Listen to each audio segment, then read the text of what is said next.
Hello Mila, hello Jack, hello everybody else who's watching. Welcome to Storytime with Grandad.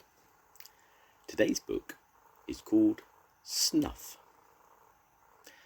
One morning in early summer, many years ago, Sir Thomas Magpie was getting out of bed.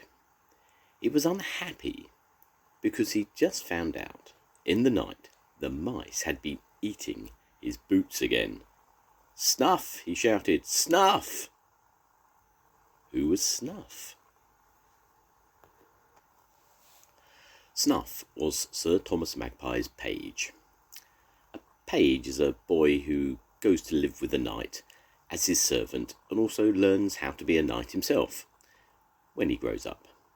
Snuff very much wanted to be a knight, but unfortunately, although he tried his best, he didn't always get things right. Snuff was sitting on the roof in the sunshine, feeding the pigeons. As he scattered the crumbs, his mind was far away, imagining what it was like to be a knight and have all kinds of adventures. When Snuff heard Sir Thomas calling, he ran down to help him. First of all, he brushed Sir Thomas's cloak for him. Then he got a lot of hats so that Sir Thomas could decide which one to wear. And when Sir Thomas wasn't looking, Snuff tried one on himself to see how he would look when he became a knight. Then, after breakfast in the great kitchen, Snuff tried his best to patch up Sir Thomas's boots, while Mrs. Posset, the housekeeper, made sandwiches for their lunch. Sir Thomas was feeling more cheerful now. He bounced around the kitchen telling exciting stories about famous knights and their battles with villains. Snuff got so carried away with his wonderful adventures that he made a very poor job of mending the boots. Since it was a nice sunny day, Sir Thomas was going to give Snuff his lessons on how to be a knight out of doors. Soon they were both on Sir Thomas's horse, Flapdragon, and as they rode across the meadows and through the woods, they waved a cheery good morning to all the country folk they saw. A proper page should really have a horse of his own, but because Sir Thomas was poor and could only afford one horse, and even he was rather bony, Snuff had to ride behind. They reached their favourite place by the bridge over the river and started off with how to hold a sword and sword fights. But Snuff was so excited at the thought of being a knight that he waved his sword too high and got it caught in the branches of a tree.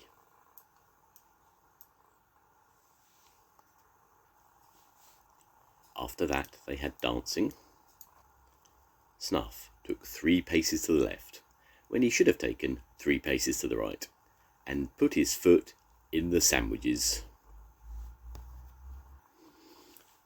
And then they had to bow, but Snuff bent over too quickly, lost his balance, and tumbled backwards into the river.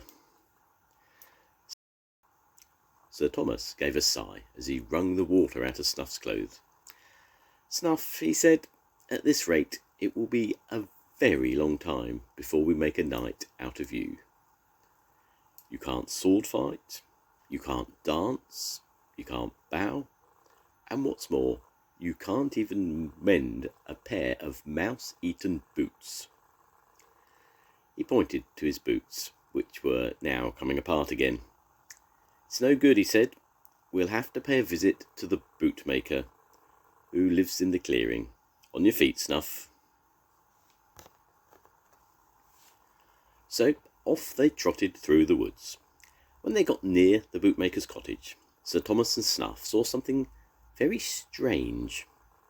4 ragged men were running like scarecrows from the cottage and cackling wickedly. Each of them was carrying an armful of boots. When Sir Thomas and Snuff arrived at the cottage, they found the bootmaker sitting on the front steps, with his head in his hands. "Oh dear," he moaned, "the 4 horrible boot thieves have just been here, and what's worse, they've threatened to come back with a cart and take off all my beautiful boots. Months and months of hard work wasted." The bootmaker took Sir Thomas and Snuff down into the workshops in the cellar, and there they saw rows and rows of fine boots. Sir Thomas waved his sword in the air angrily. "Steal your boots," he shouted. "Just let them try." But the bootmaker sighed sadly. "There are 4 of them," he said, "4 big tough men, and there are only 2.5 of us." While the bootmaker was talking, Snuff looked along the rows and rows of boots. Ankle boots, calf boots, knee-length boots, thigh boots, in all shapes and colours and sizes. And suddenly he had an idea. "Here, take these," he cried, and crammed as many boots as he could into the arms of Sir Thomas and the bootmaker. "We're only just in time." They could hear a cart lumbering up to the cottage as they scrambled out by the back door. Only a moment after, the 4 horrible boot thieves burst through the cellar door and down the steps with whoops of evil glee. "Just look at all those boots," they chuckled, and rushed to try some on. Suddenly they stopped short in amazement. Outside, just past the long narrow cellar window, tramped 8 pairs of big feet. Clump, clump, clump. And they heard shouts of, "Where are those famous boot thieves then?" and "Just let me get them," and "We'll teach them to steal other people's boots." After that, 8 more pairs of feet passed the window in the other direction. Clump, clump, clump, and their shouts of, "We'll go round this way and surprise them," and "There are only 4 of them," and "We'll make them squeal." Backwards and forwards they clamped more and more feet in boots of all shapes and sizes. The chief boot thief turned white with terror, because boot thieves are cowards, really. We're outnumbered," he stammered. Quick, let's get out of here before they catch us." And not even stopping to pick up their own boots, the 4 horrible boot thieves rushed off screaming into the woods, and were never seen again.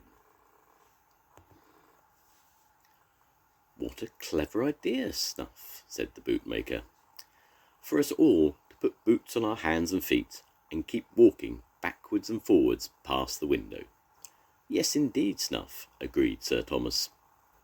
And then they trotted round a while, on all 4s, clump, clump, clump, just to show how happy they were. After that, they sat down and ate the sandwiches Mrs. Posset had made that morning. "Now it's my turn to do something for you," said the bootmaker. "Boots for life.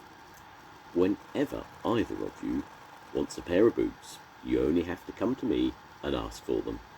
In fact, I can see you both need new ones straight away." Sir Thomas and Snuff were delighted, and they began trying on boots there and then.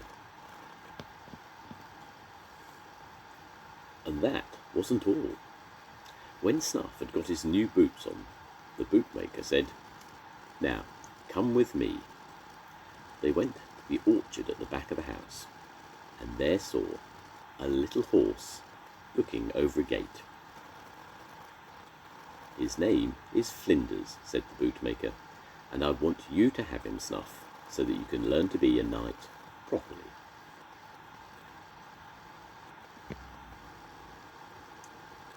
And so, when the sun was just beginning to set, and it was time to say goodbye, Sir Thomas mounted Flapdragon, and Snuff followed him on Flinders, and together they rode off home.